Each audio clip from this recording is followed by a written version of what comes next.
உலக மக்கள் அனைவருக்கும் வணக்கம். இப்போது நாம் ஒரு ஜாதகத்தில் 12 பாவகங்களில் ராகு தரும் பலன்களை பற்றி இந்த வீடியோவில் காண்போம். லக்னத்திலே ராகு இருந்தால் சரீர சுகம் நன்றாக இருக்காது. தேகத்தின் மேற்பகுதிகளிலே புண்கள் தோன்றி ஜாதகர் அவஸ்தைக்குள்ளாவார். லக்னத்தில் ராகு அமர்ந்தால் பொதுவாக கெடு பலன்களைத்தான் தரும் என்பது சாஸ்திர கருத்து. ஆனால் சில லக்னங்களிலே ராகு இருந்து குருவால் பார்க்கப்பட்டால் நல்ல நிலையையும் செல்வப்பெருக்கையும் தரும். ஜாதக அலங்காரம் என்ற நூல் மேசம், ரிஷபம், கடகம், கன்னி, மகரம் ஆகிய 5 ராசிகள் ராகுவுக்கு ஏற்ற இடங்கள் என கூறுகிறது. எனவே மேற்கண்ட 5 இடங்களும் லக்னமாக அமைவது நல்ல பலன்களைத்தான் தரும். அடுத்து 2ஆம் இடத்திலே ராகு இருந்தால் பேச்சிலே வன்மை இருக்காது, வாய்மை சுத்தமாக இருக்காது, வாயிலே அடிக்கடி புண் தோன்றும், குடும்பத்தில் சண்டை சச்சரவுகள் நடக்கும். 2ஆம் இடம் ராகுவுக்கு புத்திசாலித்தனத்தை கொடுக்காது, பேச்சு வன்மை இருக்காது. அதனால் பலரின் எதிர்ப்புகளுக்கு அந்த ஜாதகன் ஆளாக நேரிடும்.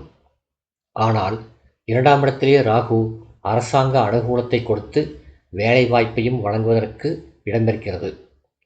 3ஆம் இடத்திலே இருக்கின்ற ராகு பெண் சகோதரிகளை அதிகமாக பெறச் செய்வார் என்றும் ஆண் சகோதரங்களை குறைவாக பெறச் செய்வார் என்றும் தைரியம், துணிவு, ஆற்றல் முதலிய வலிமைகளை ஜாதகருக்கு வழங்குவார். பொதுவாக 3ஆம் இடம் ராகுவுக்கு நல்ல இடம்.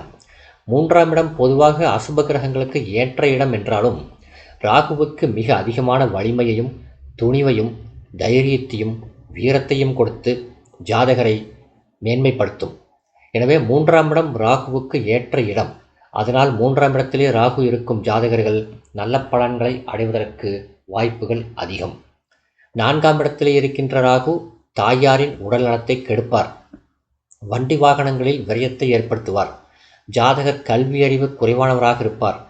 எனவே 4ஆம் இடம் எனும் சுகஸ்தானத்தில் ராகு இருந்தால் சுகங்களை ஜாதகர் அடைவதற்கு பல்வேறு இடையூறுகள் ஏற்படும். அடுத்து 5ஆம் இடமான பூர்வ புண்ணிய ஸ்தானத்திலே ராகு இருந்தால் குழந்தை பேறு கிடைப்பதற்கு தடை ஏற்படும்.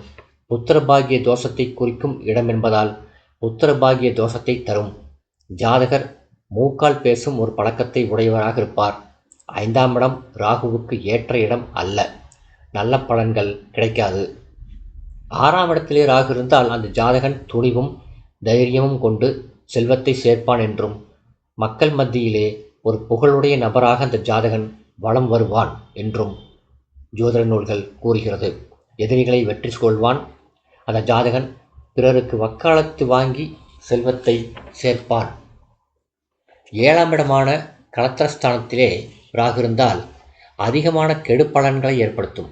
குடும்பத்தில் கணவன் மனைவியரிடையே பிரிவை ஏற்படுத்தும். அந்நிய ஸ்திரீகளின் தொடர்பு ஜாதகருக்கு ஏற்பட்டு அதனால் பல பொருள் இழப்புகளும் ஏற்படும். அவருக்கு அவமானமான செயல்கள் அடிக்கடி ஏற்பட்டு மக்கள் மத்தியிலே அவமானப்பட நேரிடும். 8ஆம் இடமான ஆயுள் ஸ்தானத்திலே ராகு இருந்தால் ஆயுள் குறைவு. 8ஆம் இடம் என்பது ஆயுள் ஸ்தானம். அதிலே ராகு இருப்பது ஆயுளுக்கு தோஷத்தை தரும். 9ஆம் இடத்திலே ராகு இருந்தால் நல்லது என்றும் ஆனால் தந்தைக்கு ஆகாது என்றும் ஜோதிட நூல்கள் கூறுகிறது. 9ஆம் இடத்திலே இருக்கக்கூடிய ராகுவை சுபகிரகங்கள் பார்த்தால் ஜாதகன் செல்வந்தனாக இருப்பான். தர்ம காரியங்களில் அதிகமாக ஈடுபாடு உடையவனாக ஜாதகன் விளங்குவான். அடுத்து 10ஆம் இடத்திலே ராகு மிகப்பெரிய பலவீனத்தை ஏற்படுத்தும். 10ஆம் இடம் ராகுவுக்கு ஏற்ற இடம் இல்லை.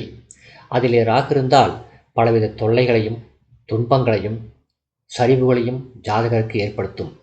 தொழிலிலே போட்டி, பொறாமை, எதிரிகள் தோன்றுவார்கள். அதனால் ஜாதகருக்கு செல்வ இழப்பு அதிகம் ஏற்பட்டு ஏழ்மை நிலையை தரும். 11ஆம் இடம் ராகுவுக்கு மிக உயர்ந்த பலனை தரும். வலிமை, துணிவு, தைரியம் இவை அனைத்தும் ஜாதகருக்கு ஒரு சேர உருவாகி அதன் மூலம் பல தொழில்களை செய்து ஜாதகன் செல்வந்தனாவான். 11ஆம் இடம் ஜாதகனுக்கு உயர்ந்த அந்தஸ்தை வழங்கும். அடிக்கடி பிரயாணங்களில் நாட்டத்தை ஏற்படுத்தும். அடுத்து 12ஆம் இடத்திலே ராகு இருந்தால் சயன சுகத்தை கெடுக்கும். இருதார அமைப்பை ஏற்படுத்தும். குடும்பத்தில் அமைதி இருக்காது.